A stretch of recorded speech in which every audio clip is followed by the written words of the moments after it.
Good afternoon, dear students. 10th class के science biology portions का एक important chapter that is life process. तो आज हम लाइफ प्रोसेस को अच्छे से डिस्कस करते हैं। ओके, तो आज का हमारा लेक्चर है लाइफ प्रोसेसेस।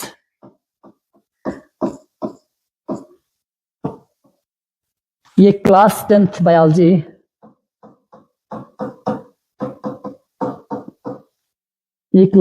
बायोलॉजी का पहला चैप्टर है। ठीक है,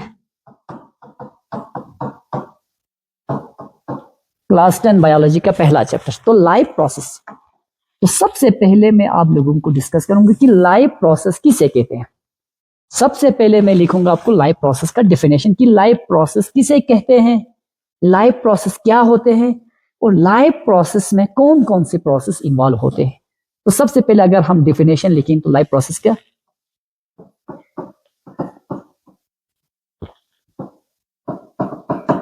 the basic function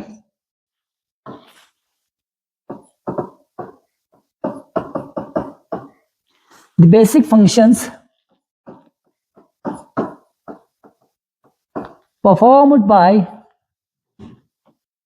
all living organism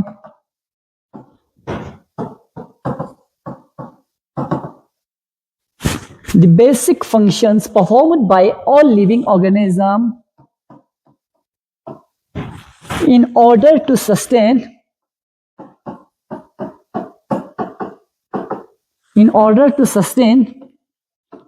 it is life, या हम कह सकते हैं in order to survive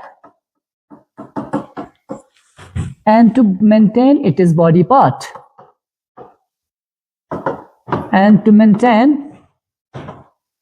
its body parts। देखो, ये है लाइफ प्रोसेस का डेफिनेशन। तो लाइफ प्रोसेस मीन्स वो तमाम बेसिक फंक्शंस जो हर लिविंग ऑर्गेनिजम्स को चाहिए अपने आप को जिंदा रखने के लिए या अपने बॉडी पार्ट्स को मेंटेन रखने के लिए।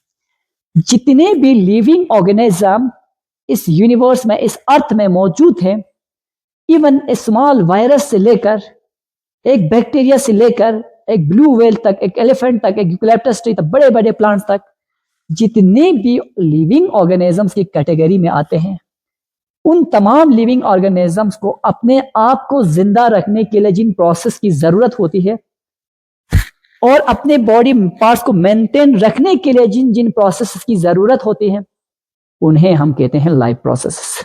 उन्हें हम क्या कहते हैं? Life process.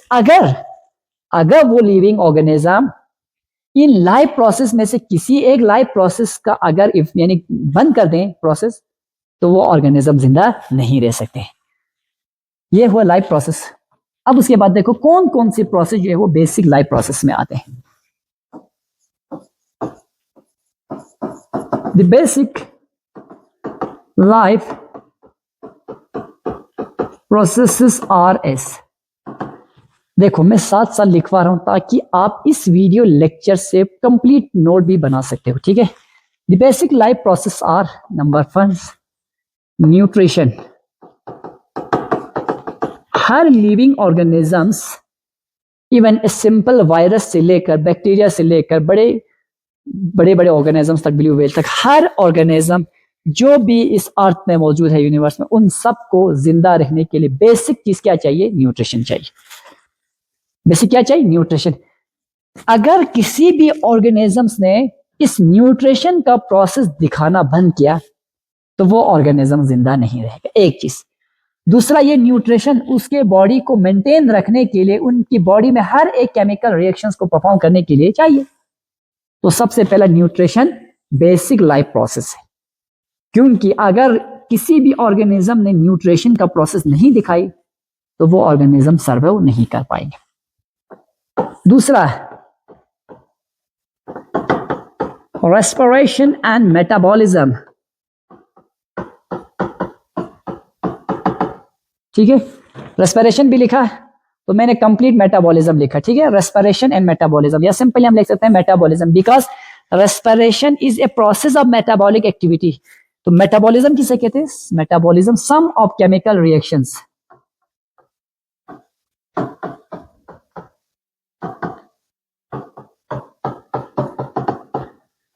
Some of chemical reactions. अब तमाम लिविंग ऑर्गेनिजम्स को जिंदा रहने के लिए उनके बॉडी के अंदर केमिकल रिएक्शंस होते हैं, मेटाबॉलिज्म। मेटाबॉलिज्म में दो चीज आते हैं, constructive process and destructive process. Constructive process and, अब यहां मेटाबॉलिज्म का जिक्र है तो मैं थोड़ा सा मेटाबॉलिज्म को थोड़ा सा ओवरव्यू दूंगा ताकि आपको ये वर्ड अच्छे से समझ आए। मेटाबॉलिज्म, क्या कहा मैंने मेटाबॉलिज्म को? ये है some of chemical reactions, some of chemical reactions. अब मेटाबॉलिज्म के दो फर्दर कैटेगरी है, मेटाबॉलिज्म के दो फर्दर, एक को हम कहते हैं एनाबॉलिज्म, दूसरे को हम कहते हैं catabolism. Okay, anabolism, it is a process in which complex compound or complex substance are formed from the simpler form। Simple चीजों को जोड़कर कॉम्प्लेक्स चीज बनाया जाता है, उस प्रोसेस को हम कहते हैं एनाबॉलिज्म। ये आगे आप लोगों को अच्छे से समझेंगे जब मैं फोटोसिंथेसिस और रेस्पिरेशन बनाऊं। एनाबॉलिज्म का एक बेस्ट एग्जांपल फोटोसिंथेसिस। फोटोसिंथेसिस यानी एनाबॉलिज्म में कोई बड़ा चीज बनना छोटे चीजों को जोड़कर। मिसाल के तौर पर इस क्लासरूम की बात करूं तो ये बिल्डिंग जो है छोटे छोटे ईंट से बने हुए हैं, तो समझ लो वहां पे आप छोटे छोटे ईंट्स हो, जो वहां पे आयरन रॉड्स हो, इनको मिला के जब इनको एक खास फॉर्म में लाया तब जाके ये बिल्डिंग तैयार हुआ। अब उसके बाद जब ये सेपरेट इंडिविजुअल फॉर्म में होते हैं, कोई ईंट होते हैं, कोई पत्थर थे, तो कोई आयरन रॉड थे, लेकिन अब यहाँ पे इन सब को जोड़कर ये क्लासरूम बनाई, बिल्डिंग बने, तो हम इनको दूसरा नाम देंगे कि एक बिल्डिंग है या एक क्लासरूम है। तो इसका मतलब क्लासरूम कॉम्प्लेक्स चीज है। अब जिन चीज से ये क्लासरूम बनी है वो है सिंपल चीज। तो इसी तरह हमारे बॉडी के अंदर छोटे छोटे सब्सटेंस को जोड़कर कुछ बड़ा सब्सटेंस जहां भी बनाए जाते हैं उधर हम एनाबॉलिक प्रोसेस, एनाबॉलिक का वर्ड यूज कर सकते हैं, एनाबॉलिज्म का प्रोसेस हम कह सकते हैं कि वहां ऑपरेट हुआ है। मिसाल के तौर पर आपको पता है फोटोसिंथेसिस में कार्बन डाइऑक्साइड वाटर इनको जोड़ के ग्लूकोज बनाए जाते हैं। इसका मतलब CO2 सिंपलर फॉर्म था, O2 सिंपल था, लेकिन जो ग्लूकोज है वो है कॉम्प्लेक्स। तो this is the best example of anabolism. Like in catabolism, इस एनाबॉलिक प्रोसेस को कंस्ट्रक्टिव प्रोसेस भी कहा जाता है। We will discuss this in the process of respiration. Here I will give only a brief introduction of the word metabolism. So catabolism में इसको हम कहते हैं डिस्ट्रक्टिव प्रोसेस, डिस्ट्रक्टिव। अब अगर इसी बिल्डिंग को तोड़कर फिर से ईंट अलग करो, आयरन रॉड्स अलग करो, तो आपने क्या किया? डिस्ट्रैक्ट किया, बड़े कॉम्प्लेक्स चीज को तोड़ा। अब कैटाबॉलिज्म का बेस्ट एग्जांपल है respiration. Respiration, in respiration the complex substance glucose that is broken down into CO2 and water and energy. तो वहां पे कॉम्प्लेक्स चीज टूट के सिंपलर चीज बन जाते हैं, उसको हम कहते हैं डिस्ट्रक्टिव प्रोसेस। अगर किसी ऑर्गेनिज्म ने रेस्पिरेशन का प्रोसेस नहीं दिखाई या मेटाबॉलिक प्रोसेस नहीं दिखाई तो वो ऑर्गेनिज्म जिंदा नहीं रह सकते हैं और उनका बॉडी पार्ट्स मेंटेन नहीं रहेगा। तो इसका मतलब रेस्पिरेशन भी एक एसेंशियल प्रोसेस है। हर एसेंशियल प्रोसेस जो एक लिविंग ऑर्गेनिज्म को जिंदा रहने के लिए चाहिए वो सब बेसिक लाइफ प्रोसेस की कैटेगरी में आते हैं।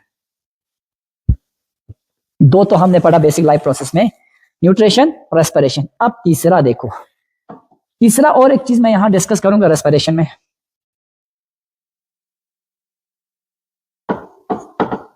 हाँ, सर्कुलेशन। जब सर्कुलेशन में दोनों आते हैं, सर्कुलेशन में ट्रांसपोर्टेशन वगैरह सारा इसी में, ठीक है।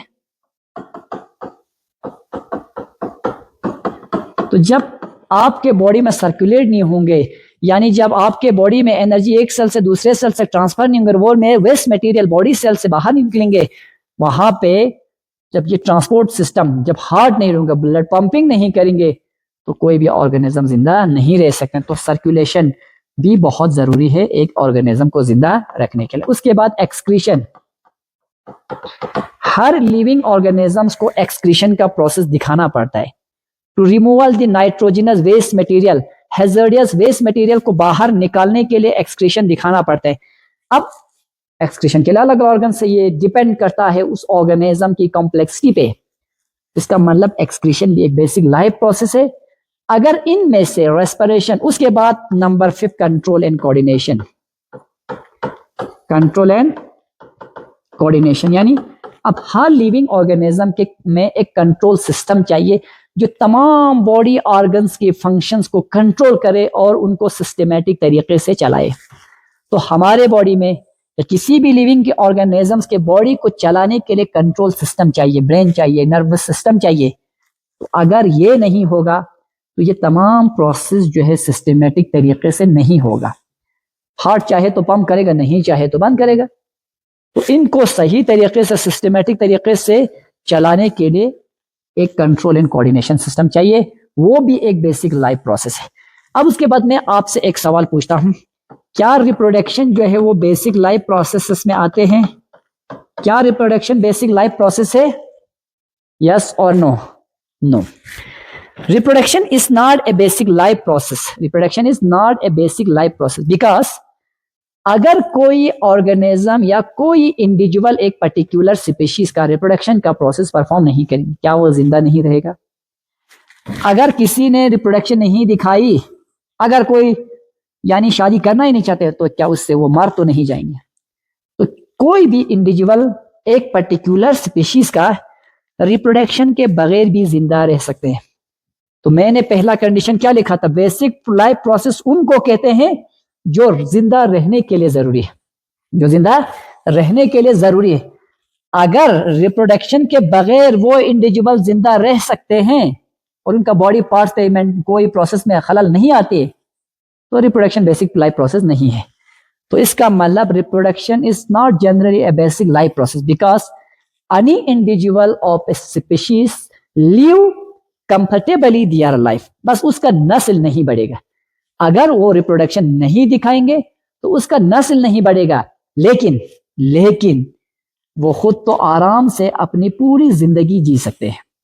तो इसका मतलब reproduction not a basic life process, not a basic life process. Therefore, reproduction is not a basic life process because any individual of a species live its life comfortably without performing the process of reproduction. तो ये रहा basic life process. अब हम इस पूरे chapter में इन basic life process जिनकी हमने यहां डिस्कशंस की, उनको अच्छे से पूरी तरह से आपको साइंस की इस लाइफ प्रोसेस की चैप्टर में पढ़ना है।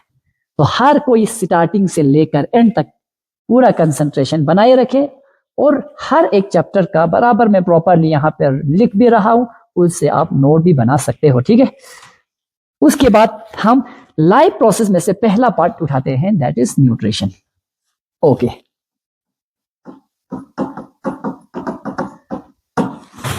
न्यूट्रिशन हम सिंपली अगर न्यूट्रिशन को डिफाइन करते तो क्या कहेंगे? Mode of taking food.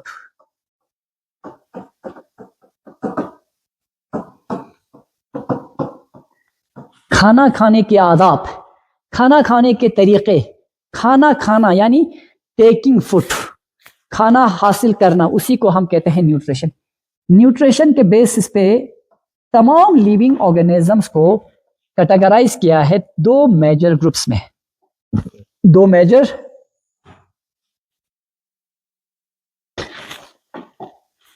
On the basis of mode of nutrition all living organisms are further categorized into two groups, that is autotrophic nutrition and heterotrophic nutrition. So number first, that is autotrophic nutrition.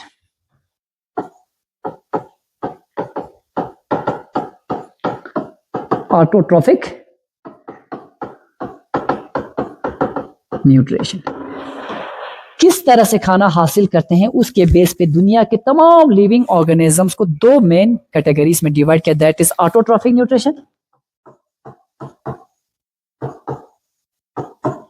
Heterotrophic nutrition. Autotrophic nutrition and heterotrophic nutrition. अब इधर देखो अच्छे से, ये दोनों Greek word से निकला है। ग्रीक में auto means self, auto means self, trophos means nutrition, auto means self, trophos means nutrition. Hetero means other, ये भी ग्रीक भाषा से निकला, hetero means other, trophos means nutrition, nutrition means feeding. अब देखो किस तरह से ये अपना खाना हासिल करते हैं, उसके बेसिस पे दुनिया के तमाम लिविंग ऑर्गेनिजम्स को दो ग्रुप में डिवाइड किया, autotrophic nutrition and heterotrophic nutrition.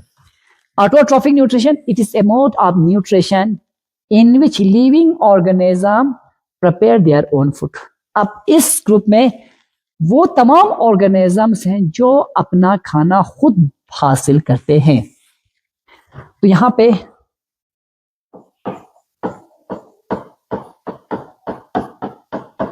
Manufacture their own food.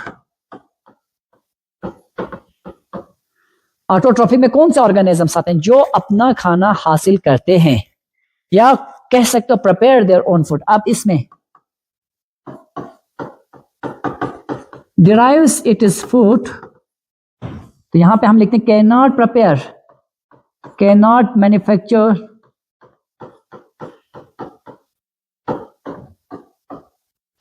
Their own food. ये अपना खाना खुद नहीं बना सकते हैं, तो क्या करते हैं ये? Derives it is food from others,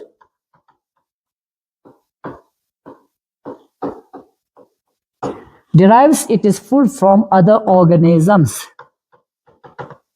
अब हीटेरोट्रॉफिक देखो, हीटेरोट्रॉफिक ऑर्गेनिजम्स अपना खाना खुद नहीं बना सकते हैं, वो दूसरे जानवरों के ऊपर इन्हिसार रहते हैं, यानी दूसरे जानवरों पर डिपेंड रहते हैं अपना खाना हासिल करने के लिए। लेकिन ऑटोट्रॉफ्स वो अपना खाना खुद बना सकते हैं, वो अपना खाना खुद बना सकते हैं। किस प्रोसेस से? फोटोसिंथेसिस के प्रोसेस से। ठीक है, अब ये तो ओवर है, ये तो सबसे पहले एक ओवरव्यू फ्लो चार्ट, उसके बाद इनको भी अच्छे से हमें डिस्कस करना है। अब ऑटोट्रॉफ्स में को फर्दर कैटेगराइज किया है दो ग्रुप्स में, ऑटोट्रॉफ्स को फर्दर कैटेगराइज किया है दो ग्रुप्स में, फोटो ऑटोट्रॉफ्स, फोटो ऑटो, दूसरा chemo autotrophs.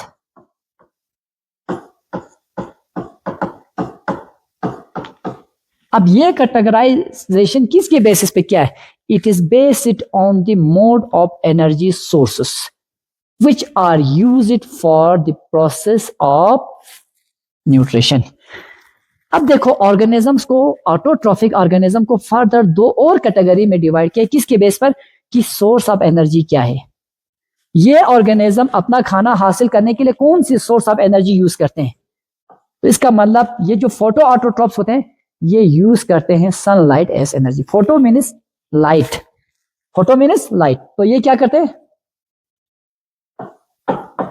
Use solar energy for photosynthesis, use solar energy for performing nutrition. तो ये सोलर एनर्जी का यूज करते हैं अपना खाना बनाने के लिए। ठीक है, सोलर एनर्जी की मदद से अपना खाना यूज करते हैं, use solar energy for preparing their own food.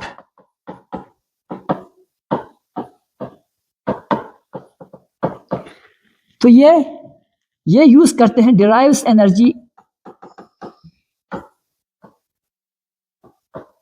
From the chemical reaction. ये किसी केमिकल रिएक्शन से निकलने वाले एनर्जी को यूज करते हैं, यानी केमिकल टाइप में एनर्जी को यूज करते हैं। ये सोलर से निकलने वाली एनर्जी को यूज करते हैं, डिराइव सोलर एनर्जी भी लिख सकते हो। ठीक है, solar energy. Chemo autotroph solar energy का यूज नहीं करते हैं, ये किसी केमिकल रिएक्शन से निकलने वाले एनर्जी को यूज करते हैं। ठीक है,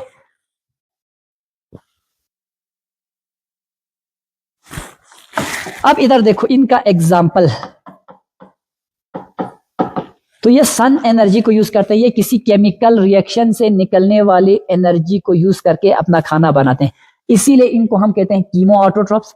इनको हम फोटो ऑटोट्रॉफ इसलिए कहते हैं क्योंकि ये सनलाइट का इस्तेमाल करके अपना खाना हासिल करते हैं। अब फोटोट्रॉफ्स का example blue green अलगी, blue green अलगी, bacteria में से एक ग्रुप ब्लू ग्रीन अलगी। उसके बाद दूसरा example all green plants, all green plants. Chemo autotrophs मैंने कहा था ये डिराइव करते हैं एनर्जी को किसी केमिकल रिएक्शन से निकलने वाले, इनका एग्जाम्पल क्या है? Green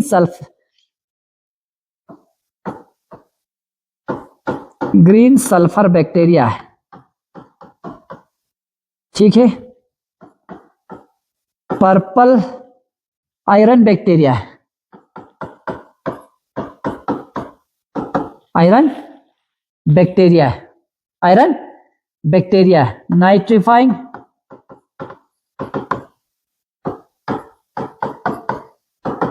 bacteria, etc. These bacteria derives this chemical energy and it is used for preparing their own food. So this is called the chemoautotrophic nutrition. अब इसी तरह heterotrophic organisms को फर्दर और कैटेगराइज किया है। अब यहाँ पे हम लिखते हैं, ठीक है, ये थोड़ा सा छोटा हो गया। अब heterotrophic organisms को फर्दर और कैटेगरी में डिवाइड किया है। फर्दर सबसे पहला कैटेगरी है सेप्रोफाइट्स। अब हीटरोट्रॉफिक ऑर्गेनिजम्स को फर्दर और कैटेगरी में डिवाइड किया, दैट इज सेप्रोफाइट्स। उसके बाद दूसरा कैटेगरी है पैरासाइट। तीसरा कैटेगरी है सेप्रोफाइटिक न्यूट्रिशन या सेप्रोफाइटिक न्यूट्रिशन को सेप्रोफाइटिक न्यूट्रिशन, इसको लिखो पैरासाइटिक न्यूट्रिशन, पैरासाइटिक। उसके बाद लिखो सिम्बायोटिक न्यूट्रिशन। उसके बाद फाइनली लिखो होलोजोइक न्यूट्रिशन।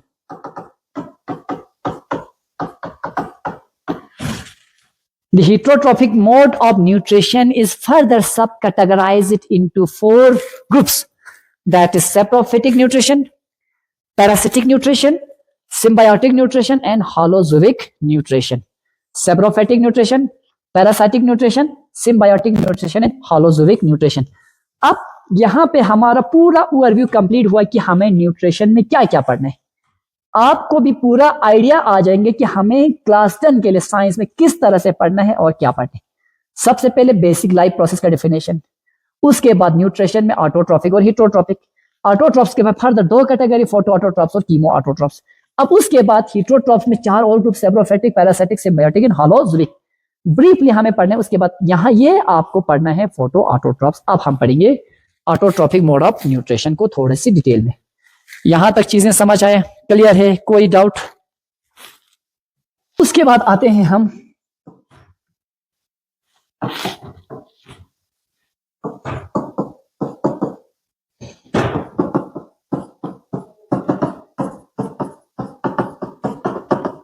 ऑटोट्रॉफिक न्यूट्रिशन को थोड़ा सा डिटेल में पढ़ेंगे। कौन सा वाला? फोटो ऑटोट्रॉफ्स, ठीक है।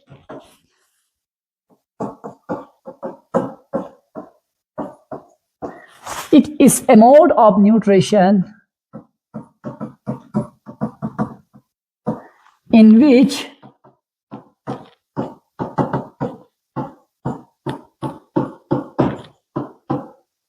the organisms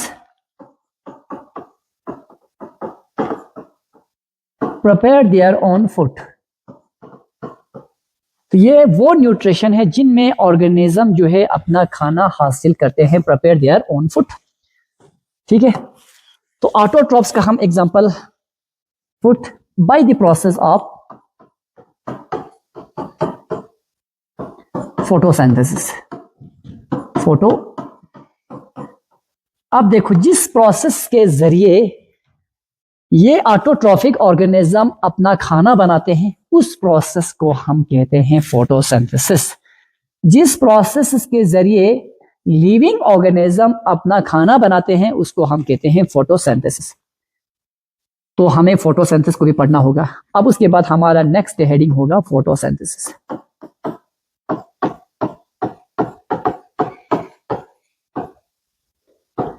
देखो, फोटो मीन्स लाइट, फोटो का मतलब लाइट, सिंथेसिस का मतलब प्रिपरेशन या आप कह सकते हो मैन्युफैक्चरिंग। तो फोटोसिंथेसिस, मैन्युफैक्चर और preparation, okay. It is the process in which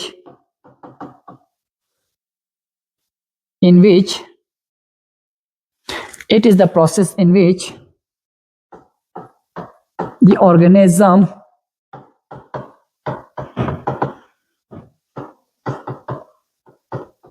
prepare their own food by using inorganic raw materials such as carbon dioxide, water, and in the presence of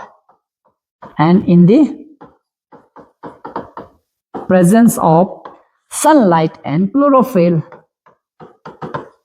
Sunlight and chlorophyll. So photosynthesis वो process है जिसमें living organism अपना खाना बनाते हैं कुछ inorganic raw material का use करके और सनलाइट और क्लोरोफिल की मदद से। सनलाइट और क्लोरोफिल की मदद से इस प्रोसेस को हम कहते हैं फोटोसिंथेसिस।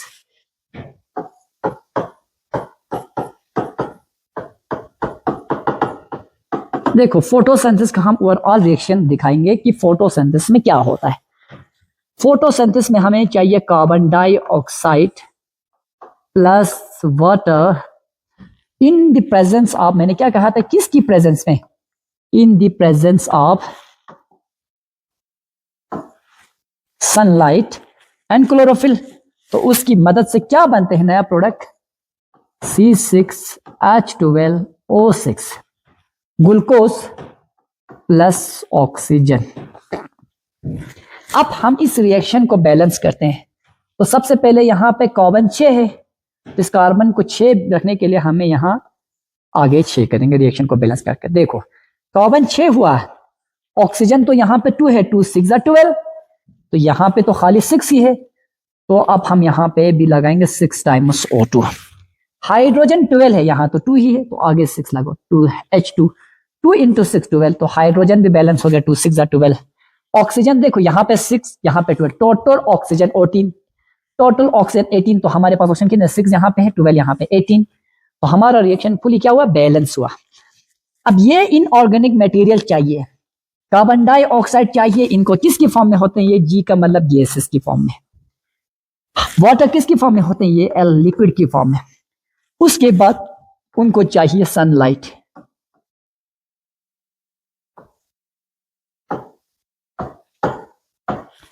तुमको क्या चाहिए, सनलाइट चाहिए,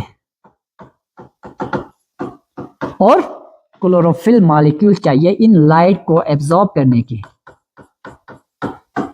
क्लोरोफिल यानी जिन्हें हम कहते हैं फोटोसिंथेटिक पिगमेंट्स भी कह लो, फोटोसिंथेटिक पिगमेंट्स। तो ये हुआ आपका रिएक्शन, ओवरऑल रिएक्शन किसका, फोटोसिंथेसिस का। 6 टाइम्स CO2, 6 टाइम्स वाटर, आपका नया जो कंपाउंड बना वो बना ग्लूकोज। तो ग्लूकोज किसकी फॉर्म में होते हैं, पर्टिकुलरली लिक्विड फॉर्म में। किसकी फॉर्म में होते हैं, पर्टिकुलरली लिक्विड फॉर्म में। यहां पे मैं ऑक्सीजन के आगे एक एरो दिखता हूं, तो क्योंकि ऑक्सीजन फोटोसिंथेसिस के दौरान एक बाय प्रोडक्ट की तरह गैसेस फॉर्म में निकलेगा, तो हमें ऑक्सीजन मिलते हैं फोटोसिंथेसिस से। देखो ये हुआ पूरे फोटोसिंथेसिस का रिलेशन। फोटोसिंथेसिस एक एनाबॉलिक प्रोसेस है। क्यों है एनाबॉलिक प्रोसेस, मैंने पहले थोड़ा सा डिस्कस किया था। क्यों, क्योंकि यहां छोटे छोटे चीजों को मिलाकर बड़ा चीज बन रहे हैं। कार्बन डाइऑक्साइड एक सिंपल चीज, वाटर एक सिंपल कंपाउंड, ये भी एक सिंपल कंपाउंड, लेकिन जब हम ग्लूकोज की बात करें तो ग्लूकोज एक कॉम्प्लेक्स सब्सटेंस। क्यों, यहाँ पे सिर्फ एक कार्बन है, एक ऑक्सीजन आइटम है, तो एक हाइड्रोजन एक था, चलो 6 कार्बन 6 ऑक्सीजन, लेकिन यहाँ पे 6 carbon 12 hydrogen 6 oxygen. It means the glucose is complex as compare to this water and CO2। इनको आपस में मिलाकर एक कॉम्प्लेक्स सब्सटेंस बनाया। सो फोटोसिंथेसिस क्या हुआ, एक एनाबॉलिक प्रोसेस हुआ। Therefore, photosynthesis is an anabolic process. तो फोटोसिंथेसिस क्या है, ये एक एनाबॉलिक प्रोसेस है, ये एक एनाबॉलिक फोटोसिंथेसिस एक एनाबॉलिक प्रोसेस है। अब इनका एग्जांपल कि ये फोटोसिंथेसिस कौन से ऑर्गेनिज्म परफॉर्म करते हैं। मैंने कहा था बैक्टीरिया में एक ही group, blue green algae example में। उसके बाद जितने भी ग्रीन प्लांट्स हैं, नॉन ग्रीन प्लांट जो है वो फोटोसिंथेसिस नहीं करते, क्योंकि फोटोसिंथेसिस के लिए एक एसेंशियल चीज क्लोरोफिल पिगमेंट्स होते हैं। तो दूसरा all green plants, all green, ये रहा आपका फोटोसिंथेसिस का एग्जांपल। अब उसके बाद मैं पढ़ाऊंगा कि फोटोसिंथेसिस में कौन से इवेंट, जो भी मैं पढ़ा रहा हूं बिल्कुल एनसीईआरटी बुक्स, यानी जो आपके सीबीएसई बोर्ड के लिए भी और जेके बोर्ड दोनों के लिए कंपल्सरी उसी बुक के अकॉर्डिंग ही बना। उस बुक में, उस सिलेबस में जितना मेंशन है वह प्रिसाइजली आपको यहां पे मैं दिखा रहा हूं। तो बिल्कुल आप जो मैं बढ़ा रहा हूं उस सीक्वेंस को अच्छे से फॉलो करो, उसी पैटर्न से समझने की कोशिश करो, ठीक है। उसके अलावा आपको ये वाला पॉइंट जो है तमाम कॉम्पिटिटिव एग्जाम्स के लिए भी बहुत इंपॉर्टेंट चैप्टर है, बिकॉज दिस प्रोसेस इज एक ओवरलैपिंग टॉपिक है, जो जोलॉजी हो, बॉटनी हो, ईवीएस हो, हर एक ब्रांच से। तो कॉम्पिटिटिव एग्जाम्स में भी ये बहुत इंपॉर्टेंस है। तो नीट में भी या किसी और कॉम्पिटिटिव एग्जाम में यहां से भी क्वेश्चन पूछे जाते हैं, बेसिक से भी। अब उसके बाद हम पढ़ेंगे events involved in the process of photosynthesis. Next topic होगा हमारा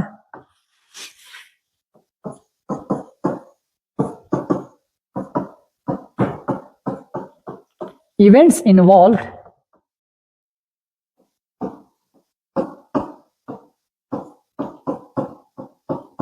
in the process of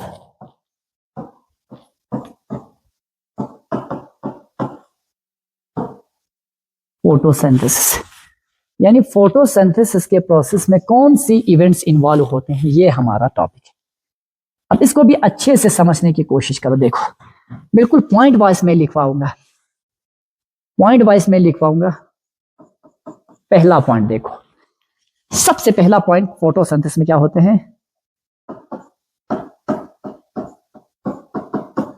absorption of sunlight by chlorophyll, absorption of sunlight by chlorophyll pigments।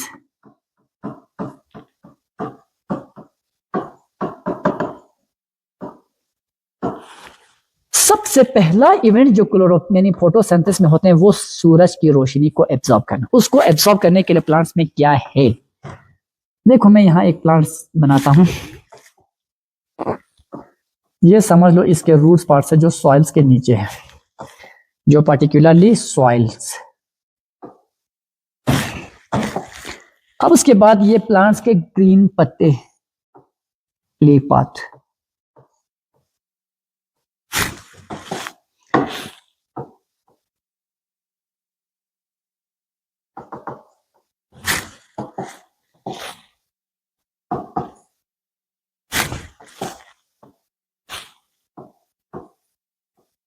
आप देखो ये है प्लांट्स के लीफ। अब सबसे पहले जब सनलाइट गिरते हैं तो इस सन से आने वाली एनर्जीज को, लाइट को एब्जॉर्ब करने की सलाहियत सिर्फ प्लांट्स के पत्तों में जो क्लोरोप्लास्ट प्रेजेंट है, प्लांट्स के पत्तों में जो क्लोरोप्लास्ट प्रेजेंट है वो क्लोरोप्लास्ट जो है सन से आने वाली एनर्जी को एब्जॉर्ब करते हैं। क्लोरोप्लास्ट, क्लोरोप्लास्ट के अंदर क्या होते हैं, क्लोरोप्लास्ट के अंदर होते हैं chlorophylls. So these chlorophyll molecules are actually responsible for absorption of sunlight। तो सबसे पहला इवेंट जो फोटोसिंथेसिस में होता है वो होती है सनलाइट को एब्सॉर्ब करना। कौन एब्सॉर्ब करते हैं, chlorophyll pigments. This is the first point. उसके बाद सेकंड पॉइंट देखो आप, अब जब सनलाइट वो सोलर एनर्जी में, फिर वो कन्वर्ट हो जाएंगे इसी क्लोरोप्लास्ट के अंदर, किसमें, वो कन्वर्ट हो जाएंगे केमिकल एनर्जी में। दूसरा event conversion of solar energy into chemical energy, into chemical, यानी दूसरा सोलर एनर्जी कन्वर्ट होना, किस में कन्वर्ट हो जाते हैं, केमिकल एनर्जी। इसका मतलब सनलाइट जो है उससे निकलने वाली एनर्जी यूज कन्वर्ट हो जाएंगे एटीपी की सूरत में।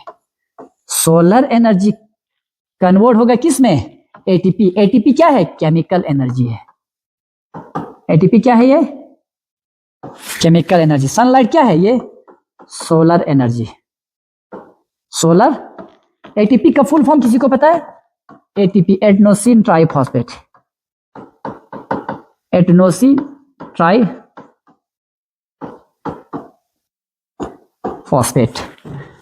तो फोटोसिंथेसिस में क्या होते हैं? फोटोसिंथेसिस में पहला सनलाइट को एब्जॉर्ब करते हैं क्लोरोफिल मॉलिक्यूल्स या क्लोरोफिल पिगमेंट। दूसरा सोलर एनर्जी कन्वर्ट हो जाते हैं केमिकल एनर्जी में। सोलर एनर्जी कन्वर्ट हो जाते हैं किस में? केमिकल एनर्जी में।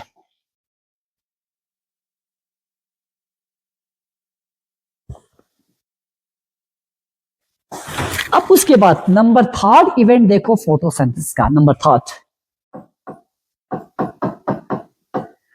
पहला मैंने क्या कहा? सनलाइट को एब्जॉर्ब करते हैं क्लोरोफिल मॉलिक्यूल्स। दूसरा मैंने क्या कहा? सोलर एनर्जी कन्वर्ट हो जाते हैं केमिकल एनर्जी में।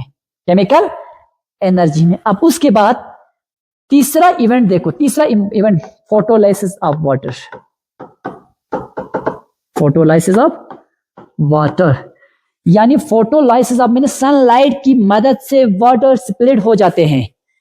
यानी फोटोलाइसिस ऑफ वाटर को अब यूं कह सकते हो splitting of water molecule. Splitting of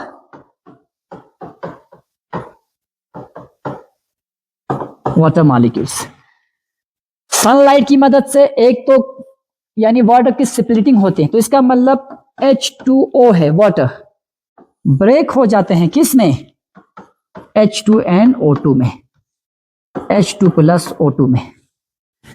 तो सबसे पहले फोटोसिंथेसिस में सनलाइट को एब्जॉर्ब किया क्लोरोफिल मॉलिक्यूल, फिर सोलर एनर्जी कन्वर्ट हो गया केमिकल, और एक इंपॉर्टेंट इवेंट फोटोसिंथेसिस के दौरान होते हैं यानी splitting of water. Photolysis. Lysis means break down, photo means sunlight. Sunlight की मदद से वाटर का ब्रेकडाउन भी होते हैं। वाटर किस में कन्वर्ट हो जाते हैं? H2 plus O2। उसके बाद और एक इंपॉर्टेंट इवेंट तो फोटोलाइसिस ऑफ वाटर हुआ। अब यहां से आपको पता चलते हैं भाई, जो ऑक्सीजन मॉलिक्यूल फोटोसिंथेसिस के दौरान रिलीज होते हैं वो ऑक्सीजन किस से आते हैं? वाटर से या CO2 से? कंफर्म हुआ, ऑक्सीजन यानी ऑक्सीजन जो इवॉल्व होते हैं फोटोसिंथेसिस के दौरान that is actually comes from splitting of water. तो जो ऑक्सीजन फोटोसिंथेसिस के दौरान रिलीज होते हैं वो किससे निकलते हैं? वाटर से, मगर किसकी मदद से? वो भी सनलाइट की मदद से। सनलाइट जो है इस वाटर मॉलिक्यूल को ब्रेक करते हैं। उसके बाद reduction of CO2 into carbohydrates. Last event reduction of carbon dioxide into carbohydrates. Reduction of carbon dioxide into carbohydrate. उसके बाद आखिरी इवेंट्स जो फोटोसिंथेसिस के दौरान होते हैं वो होते हैं रिड्यूस होना, CO2 इलेक्ट्रॉन्स को एक्सेप्ट करना, फिर वो CO2 कन्वर्ट हो जाना किस में? Carbon di. अब ये CO2 इस H2 के साथ कंबाइन होकर क्या बनाते हैं? यहां पे CO2 H2 के साथ कंबाइन होकर बनाते हैं कार्बोहाइड्रेट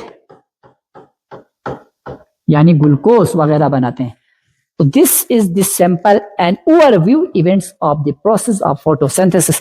ये एक्चुअल जो बेसिक मैकेनिज्म है फोटोसिंथेसिस के लिए 11 में आपको और अच्छे से पढ़ना, मगर उसके लिए ये बेसिक आपके लिए बहुत जरूरी है आगे की टॉपिक्स को समझने के लिए। ठीक है, सो मैं थोड़ा सा क्विकली आपको फिर से रिवाइज करता हूं। क्या होते हैं फोटोसिंथेसिस के दौरान? सबसे पहले सनलाइट को एब्जॉर्ब करते हैं क्लोरोफिल पिगमेंट जो प्रेजेंट होते हैं पर्टिकुलरली लीव्स में। उसके बाद क्या होते हैं? सोलर से जो एनर्जी गेन हुआ था वो एनर्जी कन्वर्ट हो जाते हैं केमिकल। इसका मतलब सनलाइट सोलर एनर्जी है, कन्वर्ट हो जाते हैं एटीपी में। एटीपी केमिकल एनर्जी है जो हर एक लिविंग ऑर्गेनिजम्स के अंदर किसी भी बेसिक लाइफ प्रोसेस को परफॉर्म करने के लिए एनर्जी चाहिए, वो किसकी फॉर्म में लेते हैं? एटीपी की फॉर्म में। यानी हमारे बॉडी में सेल्स एनर्जी किसकी फॉर्म में लेते हैं? एटीपी की फॉर्म में। तो एटीपी केमिकल एनर्जी है, केमिकल की फॉर्म में। तो सोलर एनर्जी से आखिरकार क्या बना, केमिकल एनर्जी। उसके बाद उसी सनलाइट की मदद से वाटर स्प्लिट हो जाते हैं, हाइड्रोजन अलग ऑक्सीजन अलग।